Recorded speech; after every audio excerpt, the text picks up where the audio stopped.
Hey, welcome everybody. It is the DBC Inc. Facebook Live. I'm here with Tara and Honey. Honey popping into the beginning of the show.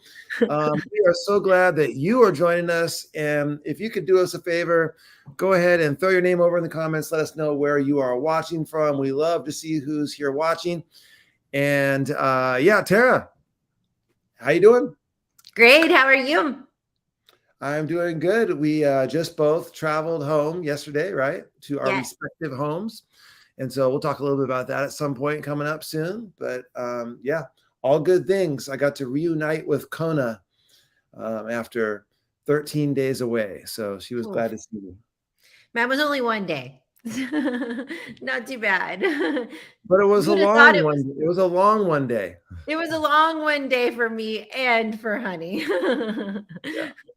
We It's don't like always a being long apart day for for Honey. sure. It's always a long day for Honey when Tara's gone.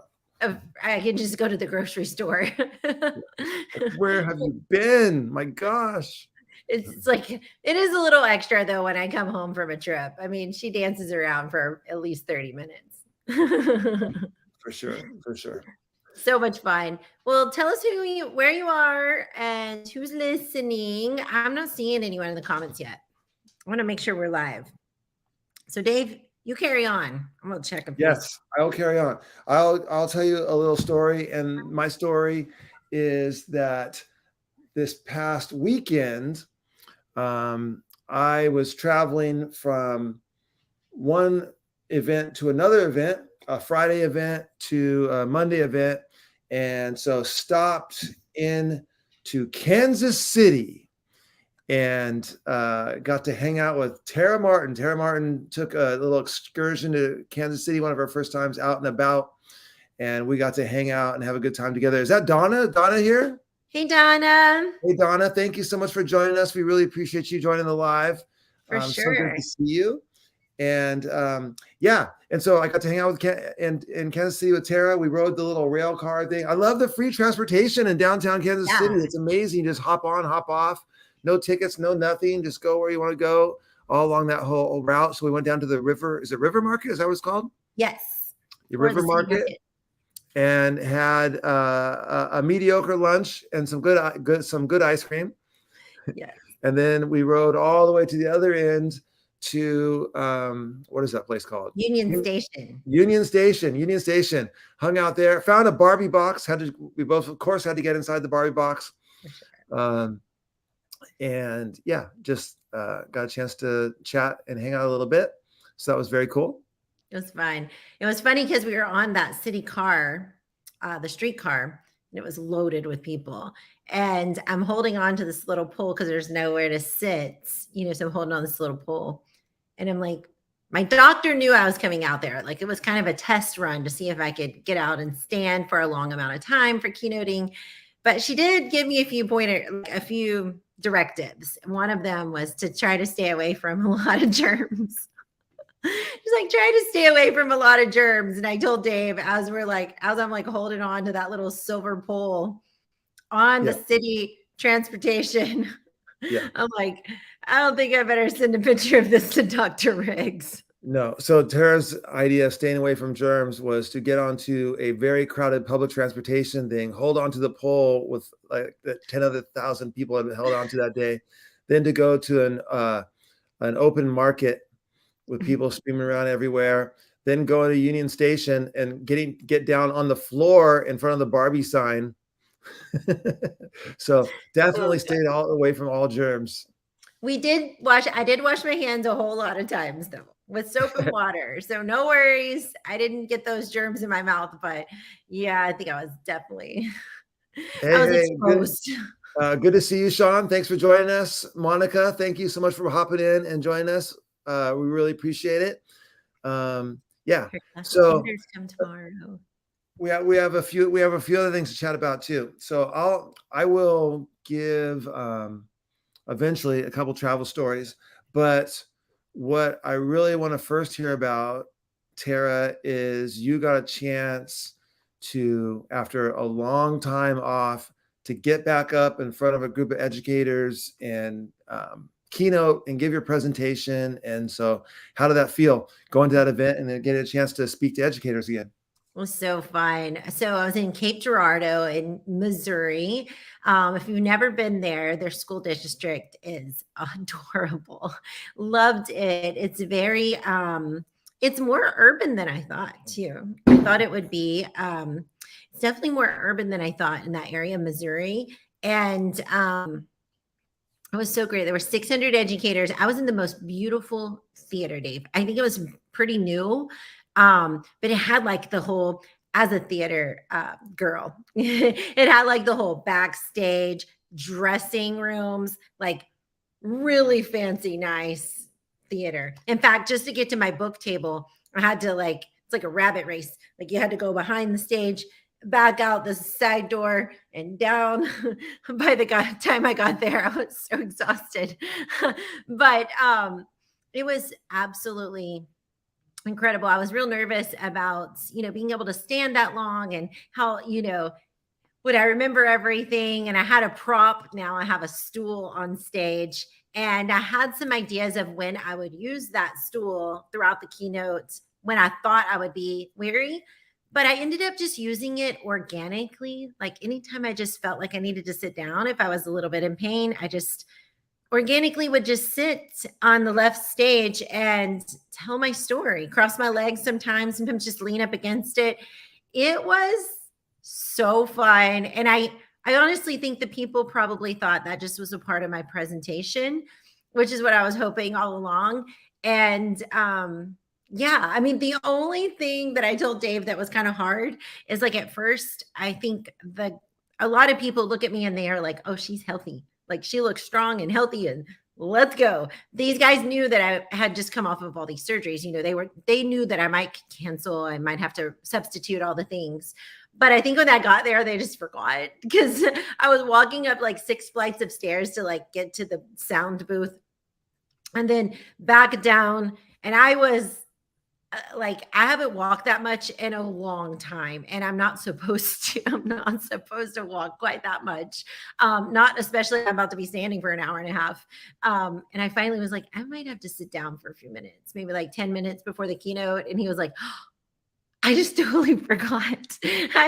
You look healthy. Like it's hard to remember that. I was like, yeah, I know. I get that a lot. But just advocating for yourself and reminding myself that that's not a bad thing. Like nobody minds picking up the slack or bringing my computer down from the sound booth or, just little things I'm not used to asking for, asking my book boxes to be loaded into the table and then out to my car.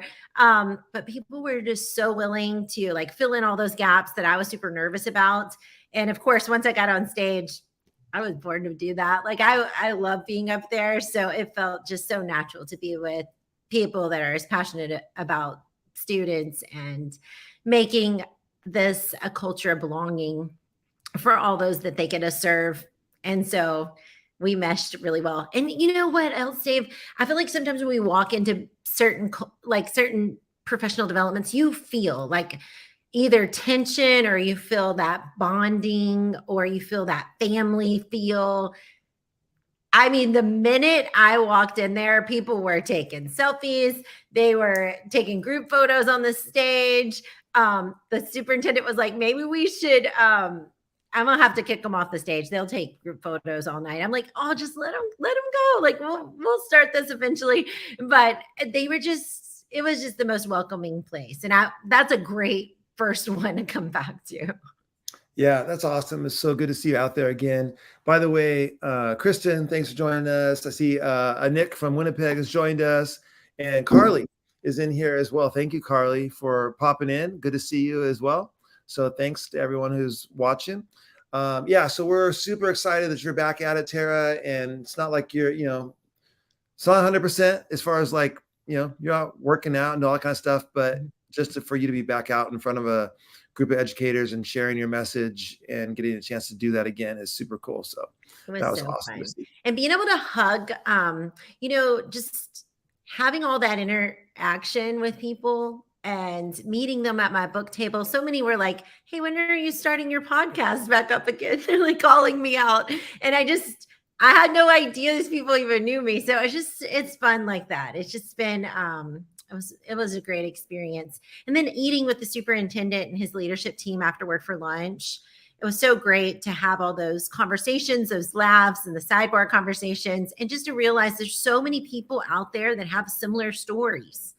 One of the participants was telling me about battling colon cancer at the age of 43, and he's now 52, and he came back from it. And so hearing other people tell their story and encourage me to like look forward to that comeback is also just a beautiful thing, to be out there and be amongst the people, rubbing shoulders with people that love the same things we love.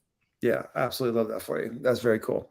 And then after the event, you had to drive a long way, like 6 hours that turned into over 8 hours with all the stops and things like that. So that was yesterday was definitely a big test, a long day. So the fact that you're up and around and up on Facebook Live today is a pretty good sign that you're on the road to recovery. So I love that. For sure. I'm excited. Yesterday was rough driving. Amy popped in. So on this last trip, I was on a 13-day trip of professional development. And the first stop on that trip was at Amy's district. So I got a chance to see Amy. So that was awesome. And to help them get their school year kicked off, hopefully in an uplifting and positive way. Yeah. So yeah, that was awesome. I love to cross paths with our professional learning network out there, our people. And so it was, got a chance. Amy showed up in the shirt, loved it. Had a little tea that. I think the shirt and the hoodie. So that was very cool. So and let's see what else. Oh, so I'll tell 2 travel stories quickly. The first one, I was traveling to Little Rock, Arkansas, and then I was going to be driving to Conway. Well, I had to fly to Atlanta first, flew to Atlanta, got onto a plane, we're on the plane almost into Little Rock.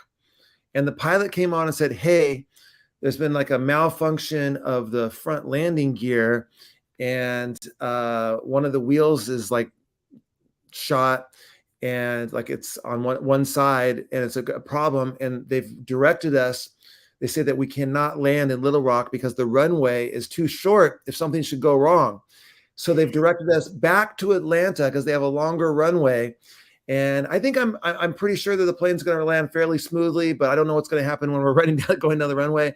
Don't be alarmed. There's going to be fire trucks and emergency vehicles lining the runway, just in case we like when the wheel, if it's like metal, hits the runway and goes down, like just in case it might like get hot and like there might be like fire or something, you know, like but there's gonna be fire trucks there. It's gonna be fine. Like kind of like trying to make us feel better, and everyone's like, what the heck is like? There's no landing gear. Like what's like what? And so we had to fly all the way back to Atlanta. Landed pretty smooth, but then when we were rolling, clearly we were like tilted to the side, and like it was definitely not a good thing. So they stopped us out in the middle of the runway, and all the trucks came to us and stuff, and we're examining the plane. Discovered it couldn't taxi to the gate, and so they had to bring out like temporary stairs and buses out to the far out in the Atlanta runway, and took us off the plane on temporary stairs, and then loaded us up into buses, took us back into the terminal, and eventually, but the bottom line of this is, by the time that everything got all sorted out, the flight, they couldn't get us out until the next morning, and I ended up sleeping on a set of like a bench of chairs in the Atlanta airport overnight in order to get us. So that was the first travel woe. And then the second travel woe was to just get to the last event, which was in outside Chicago in Willowbrook, and plane flight got canceled. Couldn't get another plane flight. I was speaking the next morning. Hey, you can't, like, people have been planning on this thing for months. They're going to start the year, Teach Like a Pirate program. I'm like, show must go on. Show must go on. So I rented a car in Kansas City and drove 7.5 hours through the night. Got to the hotel, grabbed like a couple hours of sleep, and then got to the event. So 7.5 hour drive through the night to get to the last event on the trip. So there was, on the front end of this whole thing and on the back end of this, there were some travel woes. So it's nice to I'm home until Sunday. So it's nice to be home for a few days. Get some good rest, because you never know what's going to happen.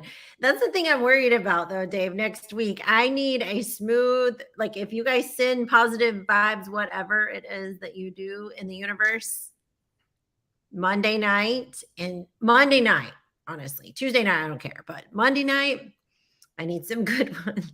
I need a smooth trip out to where I'm headed. It is a nonstop flight, so that's a good thing. But it needs not to be something where I'm having to sit for a really long time or stand for a really long time. I'm going to be in a bind if it is.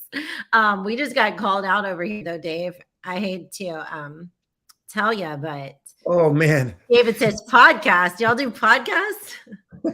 I've been called out a couple times. David is good at calling me out. I appreciate that because I need that that accountability partner, David. So thank you. And then I at my last event, someone said, "Hey, yeah, like sometimes if I have a long drive, I listen to your podcast, but you haven't had anything out in a while." I'm just like,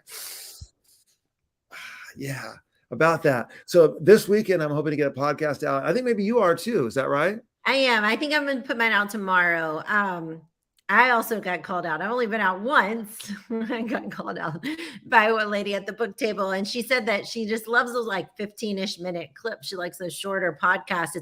It's just her amount of drive to work, and so she listens. And I was like, yeah, when I was so sick, I didn't want to be on video because it's like on bed rest. Like, what would you lay it on the bed?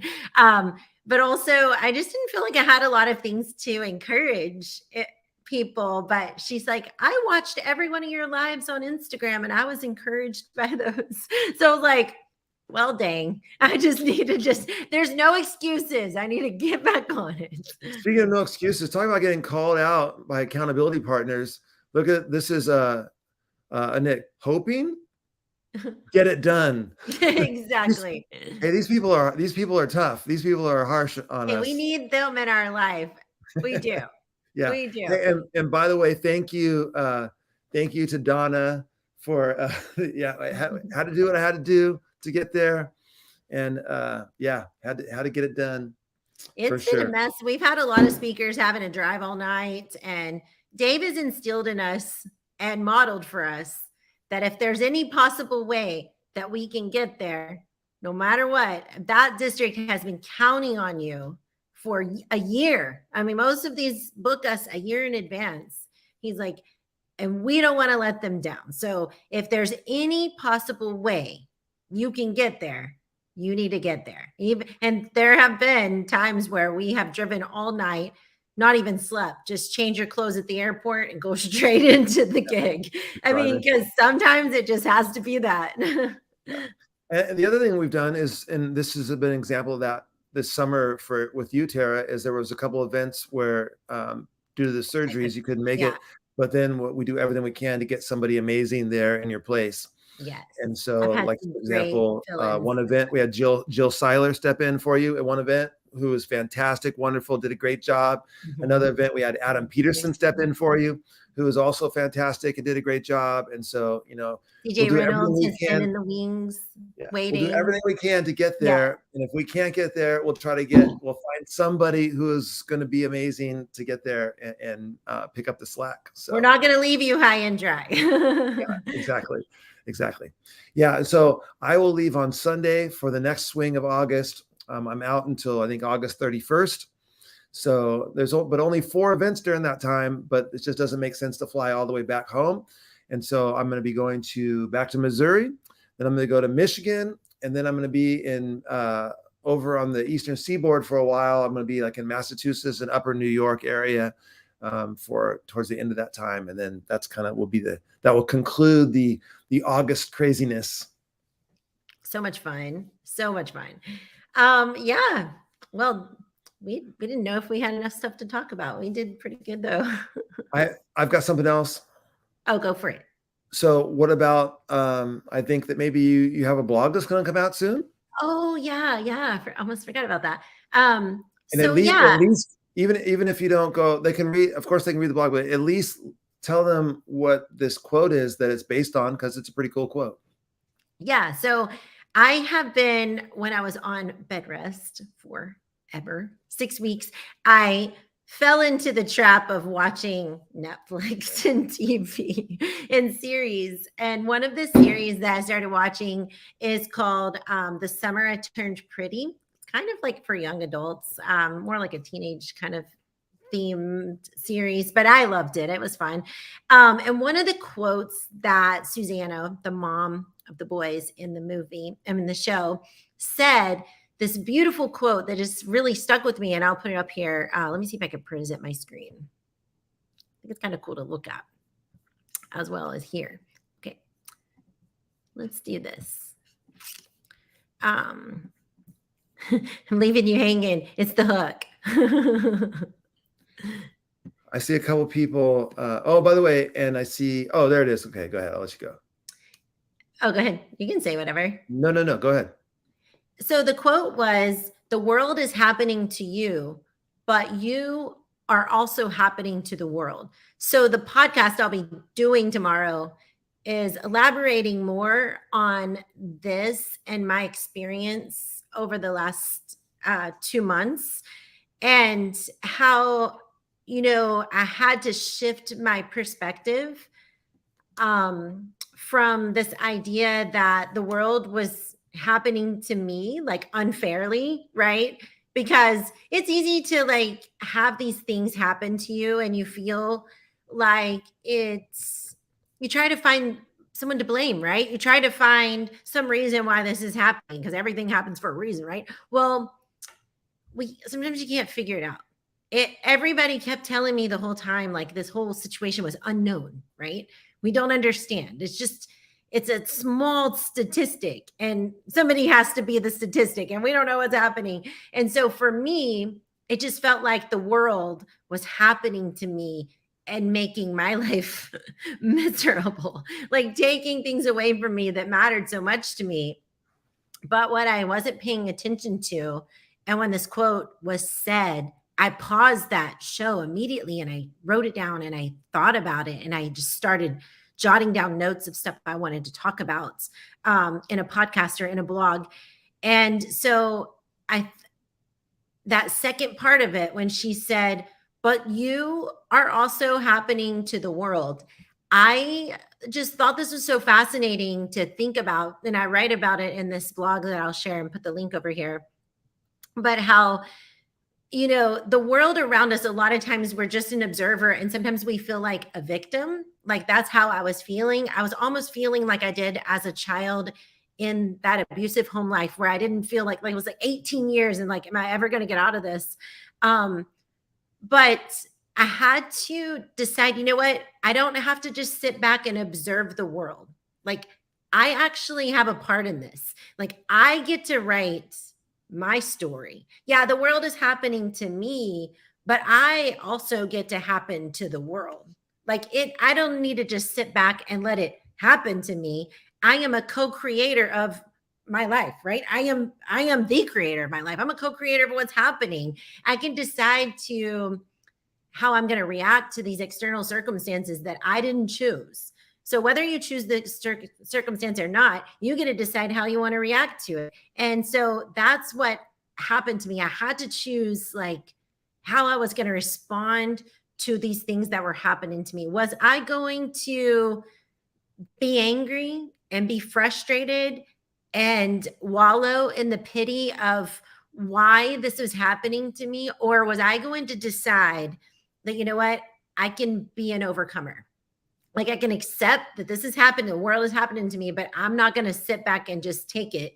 I'm going to actually actively start taking steps to move toward my end goal, which is complete wellness. And so that's what I did. I just decided to change my perspective. And when I did, I was empowering myself to take ownership of the way I chose to happen to the world. And as I've been doing this, I haven't really thought about the impact other people, how it could impact other people. But as I was thinking about this quote, we are happening to the world, whether or not we put it out on social media or share it with anyone at all. We get to decide how we happen to the world, right? How we perceive it. But when we do decide to share it and allow others to be a part of that experience, then we happen to the world on a much cooler level, like a much bigger level. And that's what happened to me, even on the speaking engagement, when the superintendent was talking to me about overcoming colon cancer. For 1 year, he couldn't work out, and he was a very fit dude. Like that's what he does. He's like me. He couldn't understand why all this was happening to him. He was healthy and strong, and his friends couldn't understand it either. Like, why him? He doesn't even put bad things in his body. Like, why is this happening to him? But he also changed his perspective. He decided to happen to the world, if you will. And when he came back, he was relentless, and he's like, and you're going to be unstoppable. But would I ever have an exchange with him if I had never shared what had happened to me? Probably not. So the more that as the world happens to us, we get to decide how we get to choose how we happen to the world. And when you do choose to share it, you only help each other. Like when we share our stories with other people, we empower them to take ownership of how they go through this journey of life.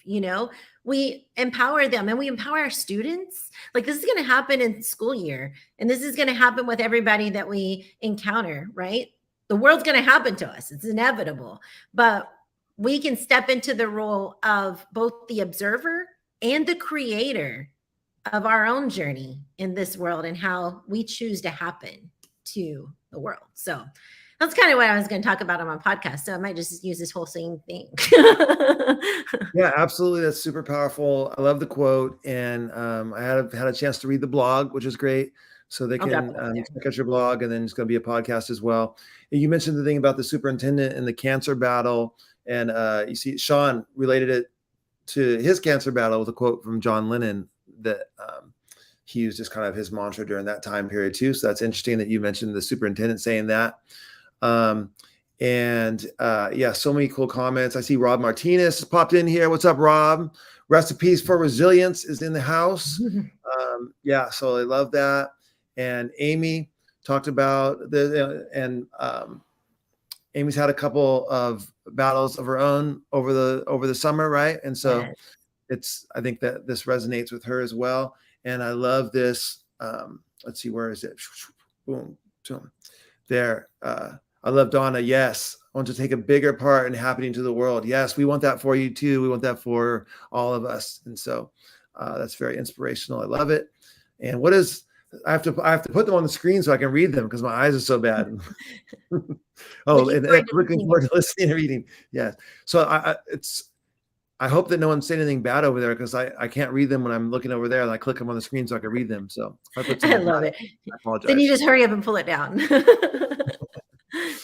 I think if you read the blog, or you have some thoughts of how you happen to the world. I mean, I list some ideas of some practical steps of what helped me happen to the world, right? But yeah, I'd love to hear your ideas too. And when the podcast comes out, I'll just go a little bit more in detail about how, how I just took that quote to heart when it came to some of the things that I've had to go through. But I think, every single one of us, even if it's not a health journey, we're all going through something. Like, everybody's going to have something that we're going through. And we just have to remember that how we react to it, I feel like it's all about intentionality, right? Because intentionality doesn't mean easy. I think it's the opposite. I think when Dave and I decide, or when Nick just said, do the dang thing, right? We need to be intentional to put our podcast out. Maybe we don't want to. Maybe it's like, well, I don't know about this topic or this topic. And so we're wishy-washy. But when we decide, like, we're going to do this, like, we're going to be intentional about it, you just do it, whether you want to or not, whether you like it or not. And I think sometimes intentionality is not easy. So how we respond to the world, not always easy, but if we can choose to happen to it in a more productive way, not positive, because positive makes me mad. Like, when I was going through all that stuff and people were like, try to look on the bright side. I'm like, look on the freaking bright side. Like, there isn't a bright side. Like, I kept telling people that said that to me because I was getting mad about it. There wasn't a bright side to me. I didn't feel like there was. And I was angry when people said that. But one of the things my doctor said is, let's think productively. Let's think of steps that we can productively take toward the goal. Like if we can just take a baby step up and a baby step up and a baby step up, and every single time we're getting closer, that's going to make you feel better. Like we don't have to think positive. Positive is not really, there isn't a lot of positive right now. There wasn't at that time. I was like, yeah, I'm getting so angry when people keep saying that because it's not feeling very positive. And I couldn't find it, but you don't have to think positive. We just have to be intentional to move toward a place of productivity or a place where we're intentionally moving in the right direction. Yeah, absolutely. Yes, 100%. Well, so if you are not a subscriber to Tara's podcast, it is the Real Journey Show. So if you're looking for it, you can look under the Real Journey Show. And obviously, I mean, she's committed here tonight. That's coming out. It's intentional. It's coming out. So if you go there this weekend, you're going to find it. And the blog is already up. She put the link in the chat. I am thinking maybe for me Saturday. We'll see. I'm Saturday or Sunday. I'm going to no, not Sunday. I'm traveling Sunday. I guess I have to do it Saturday. So I think I'm going to have a new episode up on Saturday. Okay. So I'm Friday and Dave's Saturday. You guys hold us to it. Hey, Dave, we have some cool comments over here. So Donna talked about when her husband had traumatic brain injury, the world happened to them. But when I became an advocate for brain injury, I happened to the world in that aspect of my life. Exactly. We can turn it around. And I think that's why we need to share our stories and figure out like, how can we help others to navigate through this journey of life, right? Totally understand why you felt look at the bright side. I heard that too. Oh, it's, I think I used to be guilty of doing that too. So I gained some new levels of empathy on why that phrase doesn't work real well when you're in the very dark depths of something. Baby steps to lead to a monument accomplishments. Exactly, David. That's exactly right. And now she wants to happen to the educational world. You got this, Donna. I think you are happening to it already. And Sean says I love that turning that traumatic event into an opportunity for advocacy. That's wonderful. For sure. Yeah. We've seen that with some of our books too, huh, Dave? Like Absolutely. The one, the little ride for Emilio. Yeah. Yep. That one. Yep. So that's a book about a young child who was lost, unfortunately, way too young to cancer. And then they used this story. They realized that a lot of the kids that were getting cancer treatments with their son were not able to get transportation. Like the reason they were missing treatments is because lack of transportation. And then they created a system and a philanthropy, a situation where every single child in the region is able to make every single cancer treatment appointment because they provide free transportation for them if necessary. And so it's like this, out of something very traumatic and horrific came something quite beautiful. So beautiful. And they made a picture book about it. It's really sweet. I think about Saving Sycamore, Molly Hudgens. There was almost a school shooting at her school. Situation. And now she travels and speaks to schools all over the nation about that situation. And so. Yes. Her Jeremiah had commented. So this is from the show where I got the quote, ignore my Jeremiah and Conrad comment. I wrote it before things got too deep. Hey, I need to go back and read it. Who are you, team Jeremiah or team Conrad? And then I'll tell you who I'm team.